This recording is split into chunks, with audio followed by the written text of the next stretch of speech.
غیر نکاح رجسٹریشن کے 10 بڑے خطرات، ہوشیار ہو جائیں۔ کہتے ہیں کہ نکاح رجسٹرار کے سامنے آپ نے دیکھا کہ ہمارا نکاح رجسٹرار کے سامنے ہو گیا، بس کیا یہ واقعی کافی ہے آپ کے لیے؟ آج ہم بات کریں گے غیر رجسٹرڈ نکاح کے وہ 10 خطرات جو آپ کی زندگی میں آپ کے لیے مصیبت اور تکلیف ڈال سکتے ہیں۔ میں ہوں محمد اقبال خان ایڈوکیٹ۔ دیکھیں پاکستان میں 40% نکاح جو ہوتے ہیں وہ غیر رجسٹرڈ ہوتے ہیں، دیکھا گیا ہے۔ اب اس میں دیکھیں 10 خطرات، 10 مشکلات آپ کو آ سکتی ہیں اگر آپ کا نکاح غیر رجسٹرڈ۔ آپ کہتے ہیں کہ دیکھیں نکاح رجسٹرار کے سامنے ہمارا نکاح ہو گیا، بندے بھی موجود بس ہو گیا نا، بس اتنی کافی تھی نہیں۔ دیکھیں اس کے جو خطرات ہیں جو آپ کے لیے پاسبل مسائل کریٹ ہو سکتے ہیں، پہلا تو یہ قانونی طور پر آپ کے پاس کوئی پروف نہیں ہوتا۔ یاد رکھیں عدالت میں شادی ثابت نہیں ہو سکتی کیونکہ آپ نے زبانی نکاح کیا، آپ کا نکاح رجسٹرڈ نہیں ہے۔ اگر رجسٹرڈ نہیں ہے تو عدالت میں اگر کوئی مسئلہ ہوتا ہے اب شادی ثابت نہیں ہو سکتی، اور اس کے علاوہ اگر پولیس کیس ہو جاتا ہے تو بھی آپ ثابت نہیں کر سکتے، اور اس کے علاوہ وراثت کے معاملات میں آپ پروف نہیں کر سکتے، باہر آپ سفر کرنا چاہتے ہیں تو آپ پروف نہیں کر سکتے۔ پہلی بات تو یہ ہوگی۔ دوسرا خطرہ آپ کے لیے ہے طلاق اور خلع میں آپ کو مشکلات سامنے آ سکتی۔ اگر آپ طلاق لے رہے ہیں، طلاق دے رہے ہیں یا پھر خلع آپ لے رہے ہیں تو دیکھیں طلاق لینے دینے کا کوئی ریکارڈ پھر نہیں ہوگا۔ فیملی کورٹ میں بھی آپ کے لیے مسئلہ بنے گا، آپ کیس فائل کرنا چاہتے ہیں یا پھر اس کے بعد آپ دوبارہ شادی کرنا چاہتے ہیں تو بھی آپ کے لیے رکاوٹ ہوگی۔ تیسرا خطرہ جو ہے حق مہر ضائع ہونا۔ If you are a lady, اگر آپ وومن ہیں تو یاد رکھیں مہر کی وصولی کا کوئی قانونی ذریعہ نہیں ہوتا، چونکہ نکاح نامہ ایک پروف ہوتا ہے کہ یہ آپ کا حق مہر تھا اور یہ پے ہے یا ان پیڈ ہے، پرومڈ ہے یا پھر ڈیفرڈ ہے، جو بھی صورتحال ہے اس میں لکھا ہوتا ہے، یہی سب سے بڑا پروف ہوتا ہے، اور عدالت میں آپ پروف نہیں کر سکیں گی۔ زبان کی کوئی حیثیت نہیں ہوتی، یاد رکھیں زبان کے وعدے کی بھی کوئی حیثیت نہیں ہوتی، جب تک آپ کے پاس نکاح نامہ نہیں ہوگا، پروف نہیں ہوگا، آپ حق مہر نہیں وصول کر پائیں گے۔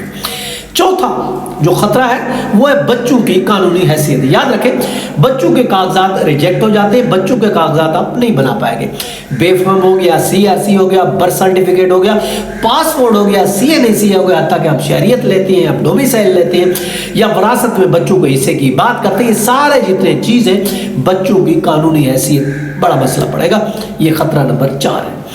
اب 5واں جو پرابلم آپ کو کریٹ ہو سکتا ہے وہ رہائش یا اور مینٹیننس کا حق نہیں ملنا۔ رہائش کا حق اور مینٹیننس کا حق سے بھی آپ محروم ہو سکتے ہیں۔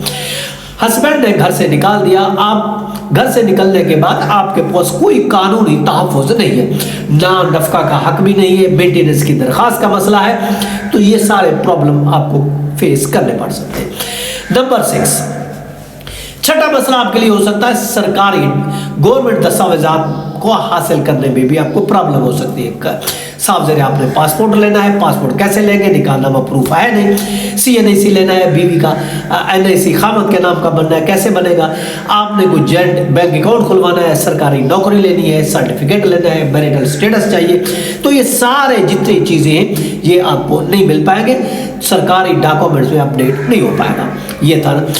اب اگر بات کرتے ہیں 7ویں خط جو مشکلات آپ کو پیش آ سکتی، 7ویں چیزیں وراثت کے حقوق آپ کے ضائع ہو جائیں گے۔ یاد رکھیں شوہر یا بیوی کا وراثت میں حصہ یاد رکھیں نہیں ملے گا، جب پروف ہی نہیں ہوگا کہ آپ اس کے ہسبینڈ ہیں یا آپ اس کی بیوی ہے تو وراثت میں پرابلم ہوگی۔ پراپرٹی ٹرانسفر کی بات اگر ہوتی ہے وہ بھی نہیں ہو پائے گی، بینک اکاؤنٹ میں وراثت کا مسئلہ ہوگا تو بھی نہیں ہو سکتا، سکسیشن آپ لینا چاہتے ہیں تو بھی نہیں لے سکتا۔ یہ اتنے سارے پرابلم آپ کو فیس کرنے پڑ سکتے ہیں وراثت کے بارے میں۔ اس کے علاوہ دوسری شادی کا مسئلہ، پہلی شادی اگر ثابت نہیں ہوتی تو دوسری بھی مشکوک ہو جائے گی۔ یاد رکھیں بچوں کی قانونی جنگ آپ نہیں جیت سکے، بہت مشکل ہو جائے گی۔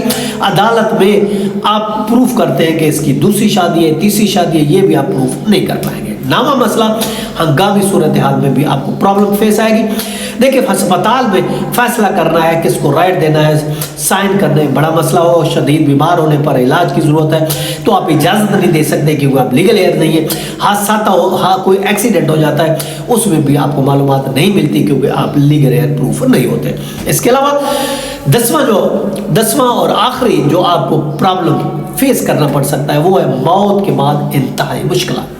اگر ایک اسپاؤس کی ڈیتھ ہو جاتی ہے، یاد رکھیں موت سرٹیفکیٹ آپ نے لینا ہے، موت سرٹیفکیٹ بیوی یا شوہر حاصل نہیں کر سکتے، چونکہ آپ پروف نہیں کر پائیں گے کہ آپ اس کی ہسبینڈ ہیں یا آپ اس کی بیوی ہیں، تو آپ کسی کی ڈیتھ سرٹیفکیٹ اپنے اسپاؤس کی نہیں لے پائیں گے۔